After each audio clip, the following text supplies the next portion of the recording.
नमस्कार। मैं M.K. Jha astrologer Karmanyavadika astrology and palmistry में आप सबका हार्दिक अभिनंदन। प्रत्येक व्यक्ति का अलग स्वभाव होता है। किसी व्यक्ति का अन्य दूसरे व्यक्ति के साथ स्वभाव में तालमेल नहीं होता है। ठीक उसी तरह ग्रहों के साथ भी है। 9 ग्रह, प्रत्येक ग्रह की अपनी अलग पहचान है, अपना अलग स्वभाव होता है, उनके अपने गुण होते हैं, अपने अलग दोष होते हैं। वो जब किसी भी व्यक्ति के लग्न भाव में बैठता है तो क्या प्रभाव देता है? लग्न भाव प्रत्येक व्यक्ति का उसका व्यक्तित्व है, उसका शरीर है, उसकी सोच है, वही उसका जन्म है, उसकी आत्मा है। लग्न पर किसी भी व्यक्ति के लग्न भाव में कोई भी राशि हो तो उसका प्रभाव उस राशि के स्वामी के तरह होता है। उसके व्यक्तित्व में उसका प्रभाव निश्चित तौर से होता है। किंतु जब लग्न कोई और राशि हो और कोई दूसरा ग्रह भी वहां बैठ गया हो तो क्या प्रभाव देते हैं?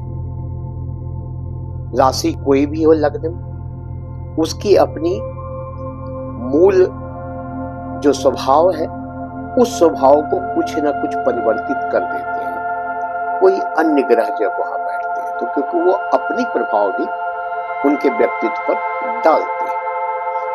नतीजा क्या होता है?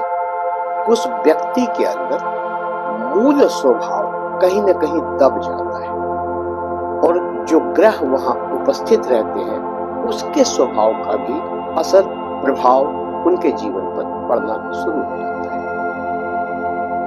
लग्न भाव में यदि सूर्य बैठ जाए, राशि कोई भी हो, लग्न कोई भी हो, मैं उस पर आज चर्चा नहीं कर रहा हूं। मैं ये चर्चा कर रहा हूं कि लग्न भाव में कौन से ग्रह बैठेंगे तो क्या प्रभाव देंगे। तो लग्न भाव में यदि सूर्य बैठ जाए तो क्या प्रभाव देंगे? सूर्य क्या है? साहसी बनाते हैं, स्वाभिमानी बनाते हैं, किंतु स्वभाव में उग्रता भी देते हैं, सरदर्द भी देते हैं। तो सूर्य यदि लग्न भाव में बैठ जाए तो व्यक्ति को साहसी बना देगा, स्वाभिमानी बना देगा, नेतृत्व करने की क्षमता कुछ न कुछ उसके अंदर अवश्य आ जाएगी। लेकिन उग्र स्वभाव में थोड़ी उग्रता होगी। अपनी बात अगर किसी को कहा गया और वो नहीं मान रहा है तो निश्चित तौर से उस वक्त इनका स्वभाव उग्र हो जाएगा। सरदर्द की भी समस्या होगी। विशेषकर सूर्य यदि 6ठे, 8वें और 12वें भाव का स्वामी होकर के लग्न में बैठ जाए तो व्यक्ति को परेशानी अधिक होगी, सूर्य का सकारात्मक प्रभाव कम मिलेगा। ऐसे में व्यक्ति को क्या करना चाहिए? सूर्य को निश्चित तौर से जल देना चाहिए सुबह सूर्योदय काल में, प्रातः काल, नित्य नियमित रूप से। साथ में एक मुखी रुद्राक्ष या 12 मुखी रुद्राक्ष धारण करना चाहिए। अगर 6ठे, 8वें, 12वें भाव के स्वामी सूर्य हैं और लग्न में जाके बैठे हैं तो निश्चित तौर से ये रुद्राक्ष धारण करने से उनको सूर्य का सकारात्मक प्रभाव प्राप्त होगा और परेशानी कम होगी। चंद्रमा, यदि लग्न में चंद्रमा हो तो भावुक, शांत, सुंदर स्वभाव, कल्पनाशील बना देंगे, किंतु मन हमेशा अशांत रखेंगे, मन अस्थिर रखेंगे, मन को स्थिर नहीं होने देंगे। लग्न की राशि कोई भी हो, तो चंद्रमा यदि वहां है तो कुछ न कुछ शांत स्वभाव इनके व्यक्तित्व में आएगा, भावुकता इनके व्यक्तित्व में आएगा, कल्पनाशीलता इनके व्यक्तित्व में आएगा। अब यही मैं पुनः कहूंगा कि यदि चंद्रमा त्रिक भाव के स्वामी है, छठे, आठवें, 12वें भाव के स्वामी होकर के लग्न में बैठे हैं, तो ये मानसिक पीड़ा अधिक देंगे, नींद की कमी ले आ देंगे और जीवन में उतार चढ़ाव बहुत ज्यादा बढ़ा देंगे। यदि छठे भाव में चंद्रमा हो और उस पर कहीं से राहु केतु की दृष्टि हो और चंद्रमा दूषित प्रभाव में हो, तो निश्चय ही सकारात्मक प्रभाव बहुत ही न्यून हो जाएगा और नकारात्मकता बढ़ जाएगी, परेशानी बढ़ जाएगी। ऐसे में क्या करना चाहिए? दो मुखी रुद्राक्ष सोमवार के दिन निश्चय ही गले में धारण करना चाहिए। इससे चंद्रमा के दूषित प्रभाव कम हो जाएंगे और शुभ प्रभाव देना शुरू कर देंगे। चंद्रमा का जो कठिनाई पूर्ण सफर आपको देने वाले हैं, उसमें कुछ न कुछ गति में कमी आ जाएगी और आपको राहत मिलने शुरू हो जाएगी। शिव से ही सारे ग्रह नक्षत्र हैं और शिव के ही अक्ष से बने रुद्राक्ष उसका उपाय भी है। ये हमेशा याद रखेंगे कि उनके द्वारा उत्पन्न ग्रहों का, उन्हीं के द्वारा उत्पन्न रुद्राक्ष से जब आप उपाय करेंगे तो बहुत सटीक उपाय होगा और बहुत लाभ की प्राप्ति होगी आपको। लग्न में यदि मंगल बैठ जाए तो ऊर्जावान देगा, निश्चित तौर से उसके अंदर ऊर्जा बहुत अधिक होगी, साहसी होगा, लेकिन जल्दीबाजी वाली प्रवृत्ति रहेगी उसके अंदर, हड़बड़ाहट वाली प्रवृत्ति रहेगी, जल्दीबाजी में कोई भी काम निपटाने की, जल्दीबाजी में कोई निर्णय ले लेने की,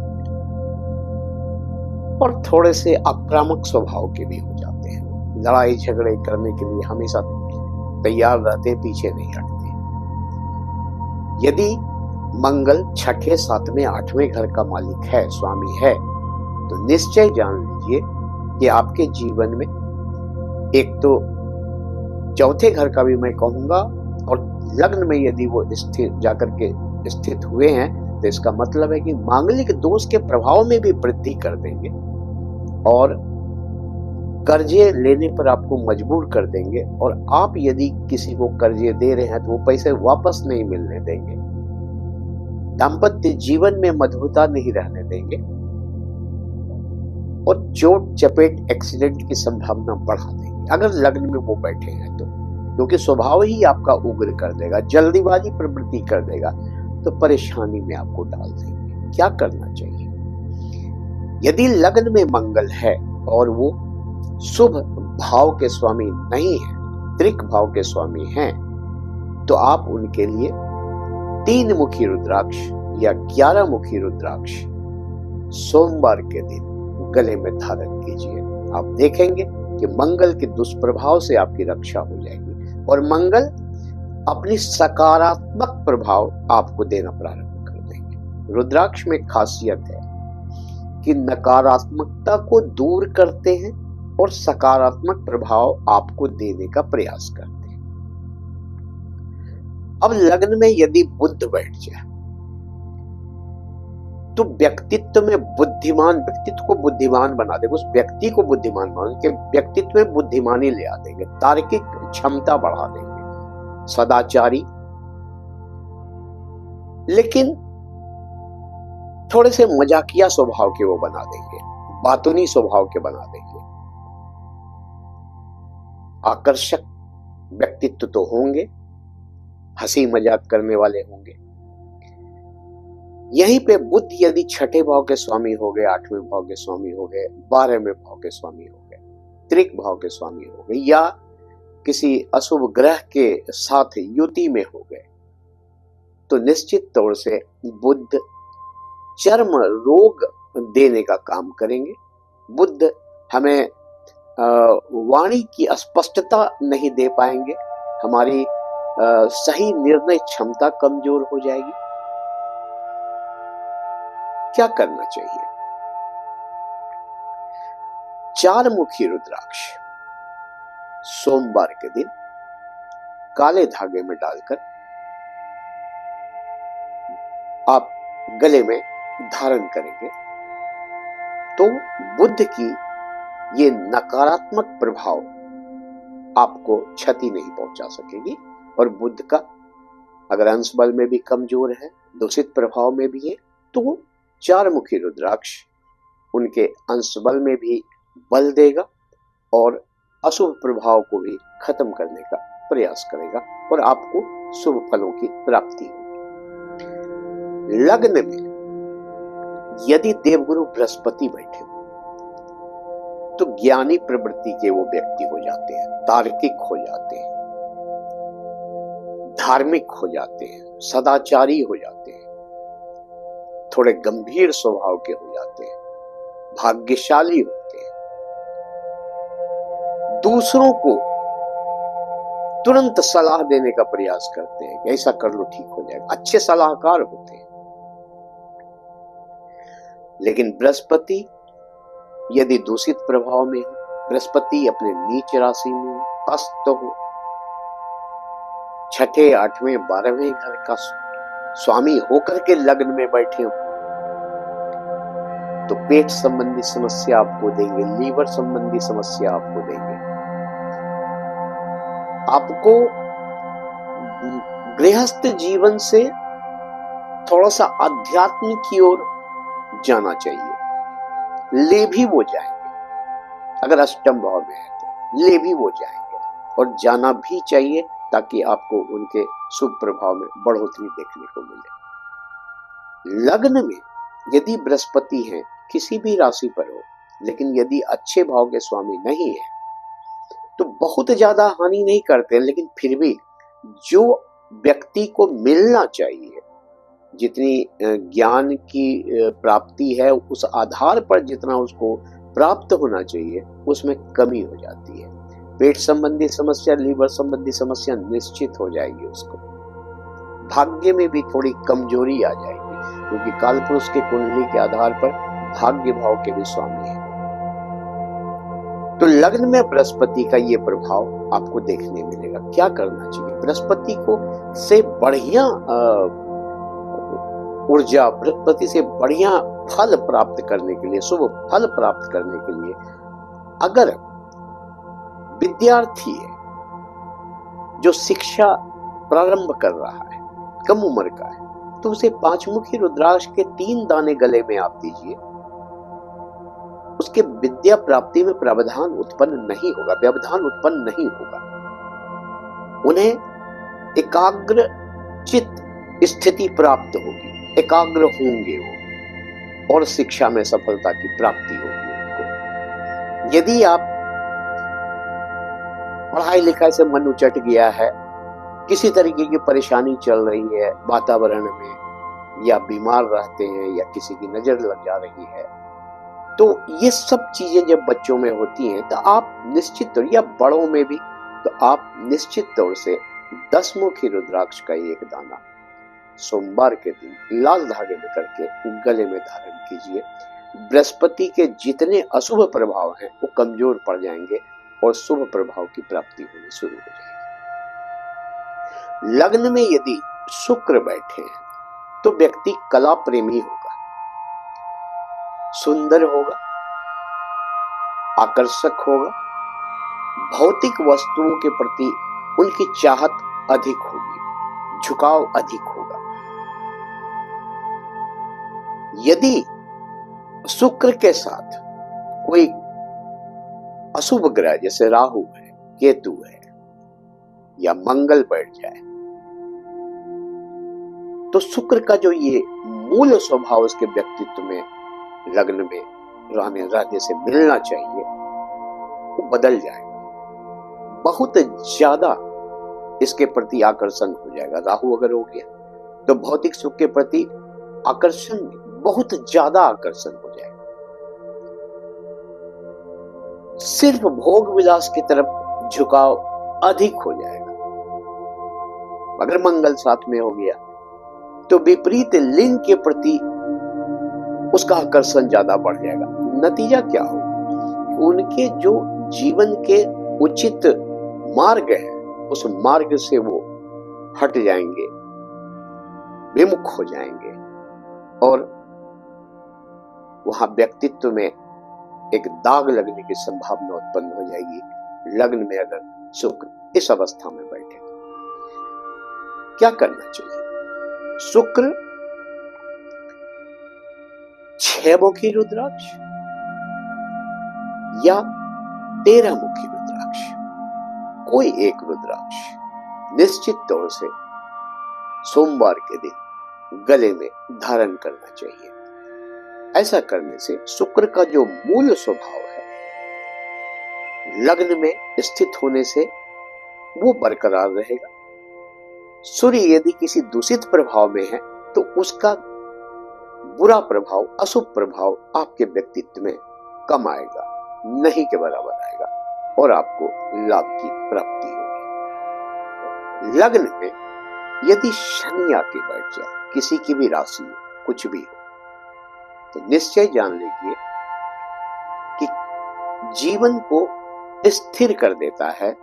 किसी भी कार्य में बहुत अधिक स्थिर होने की संभावना आ जाएगी, धीमापन आ जाएगा, आपको सफलता बहुत विलंब से प्राप्त करने देगा, जिम्मेदार बनाएगा, अनुशासित बनाएगा, धैर्यवान बनाएगा, किंतु जीवन में संघर्ष बहुत बढ़ा देगा, बिना संघर्ष के कुछ नहीं करने देगा। अब यदि शनि लग्न में बैठे हुए हैं और वो स्वामी है 6ठे भाव के, 8वें भाव के, 12वें भाव के, तो दीर्घकालिक रोग भी आपको देंगे। आयु तो बढ़ा देंगे लेकिन दीर्घकालिक रोग देंगे, हड्डियों में, दांतों में, जो दीर्घ काल तक मनुष्य के शरीर में रहता है उस अवयव में, उस पार्ट में वो रोग देने का काम करेंगे। लग्न में शनि निश्चित तौर से हमारे संपूर्ण जीवन को संघर्षमय बना देता है। शनि किसी भी भाव का स्वामी हो, यदि लग्न में बैठे हैं तो निश्चित तौर से 7 मुखी रुद्राक्ष या 14 मुखी रुद्राक्ष आप गले में धारण कीजिए। यदि शनि की 7.5 चल रही है, शनि का पनौती चल रहा है, शनि का ढैया चल रहा हो या शनि की महादशा चल रही हो, इसमें से कुछ नहीं भी चल रहा हो, शनि की अंतरदशा हो, प्रत्यंतर दशा हो, इसमें से कुछ नहीं भी चल रहा हो, फिर भी यदि लग्न में शनि बैठे हैं और ये सब चल रहा हो, फिर भी आप 7 मुखी रुद्राक्ष गले में या 14 मुखी रुद्राक्ष गले में काला धागा में करके शनिवार को धारण कीजिए। शनि के अशुभ प्रभाव से आपकी रक्षा होगी। शनि की 7.5, महादशा, अंतरदशा, पनौती, ढैया, सबसे आपकी रक्षा होगी और आपको उसके अशुभ फलों का बहुत ज्यादा प्रभाव नहीं प्राप्त होगा। रुद्राक्ष में खासियत मैंने पहले भी बताया है कि अशुभ प्रभाव को कम कर देता है और उससे शुभ प्रभाव निकाल के आप तक पहुंचाने का काम करता है। लग्न में यदि राहु बैठ जाए तो अनिश्चितता बढ़ा देता है जीवन में। जिस भी व्यक्ति के लग्न में राहु बैठ जाए अनिश्चितता बढ़ा देगा। निश्चित तौर से रहस्य से भरा जीवन आपको महसूस होना शुरू हो जाएगा। दूसरों को आपका जीवन लगेगा कि रहस्य से भरा हुआ है, आपको स्वयं महसूस होगा। आकस्मिक घटनाएं आपके जीवन में अधिक होनी शुरू हो जाएंगी। लग्न में राहु है तो जैसे लगेगा कि बैलून में हवा भर गई, आप उस तरीके से भागने का प्रयास करेंगे और फिर परेशानी में आप पड़ेंगे, वो आपको भ्रमित करेंगे। लग्न में यदि राहु है तो आप नजर के शिकार हो सकते हैं, टोना टोटका के शिकार हो सकते हैं। निश्चित तौर से अगर लग्न में राहु है वो किसी भाव के तो स्वामी होते नहीं, लेकिन जिस भी भाव में जाते हैं उस भाव में अपने जो उनका गुण है, स्वभाव है, वो निश्चित तौर से देने का काम करते हैं। और लगन तो व्यक्ति का संपूर्ण जीवन ही है। तो राहु वहां बैठ करके भ्रमित करेगा, आकस्मिक घटनाएं देगा जिसको आप समझ ही नहीं पा रहे हैं कैसे क्या हो रहा है। तो राहु से बचने के लिए क्या करना चाहिए? 8 मुखी रुद्राक्ष शनिवार के दिन काले धागे में डालकर गले में धारण कीजिए। यदि लग्न में राहु बैठे भी हैं तो आपको उससे रक्षा प्रदान होगी, सुरक्षा प्रदान होगी और अशुभ फलों से आप बहुत हद तक बच पाएंगे, राहत मिलेगी और शुभ फल की प्राप्ति होने की संभावना बढ़ जाएगी। अब यदि लग्न में केतु बैठ जाए तो आध्यात्मिक उन्नति करा देंगे आपको, उदासीन बना देंगे आपको, किंतु रहन सहन में बहुत ही लापरवाही दे देंगे आपको। लग्न तो शरीर है, व्यक्तित्व है, तो उदासीन बना देंगे, लापरवाह बना देंगे, आध्यात्मिकता की ओर झुकाव ले आएंगे। आपके मन में जो प्रबल इच्छा होगी प्राप्त करने की, उसको लेने नहीं देंगे। तो इन सब चीजों से आप परेशान हो जाएंगे, आपकी कठिनाई बढ़ जाएगी और लगेगा कि जैसे मैं कुछ कर रहा हूं, प्राप्त नहीं हो पा रहा है। क्या करना चाहिए हमको? यदि किसी भी व्यक्ति के लग्न में राहु बैठ जाए तो 9 मुखी रुद्राक्ष या गणेश रुद्राक्ष काले धागे में डालकर गले में धारण करना चाहिए। इससे केतु की अशुभता कम होगी और आपके व्यक्तित्व को, आपके जीवन को राहत प्राप्त होगी। आप इसके नकारात्मक प्रभाव से बाहर निकल पाएंगे और अपने व्यक्तित्व को सही मार्ग, सही राह दिखा पाएंगे। अब यहां एक मुख्य बात यह होती है कि हर ग्रह का अपना स्वभाव और लग्न, मनुष्य का व्यक्तित्व, प्रत्येक ग्रह अलग अलग हमारे व्यक्तित्व पर क्या प्रभाव डालेगा, कैसे बचना चाहिए। निश्चित तौर से यदि हम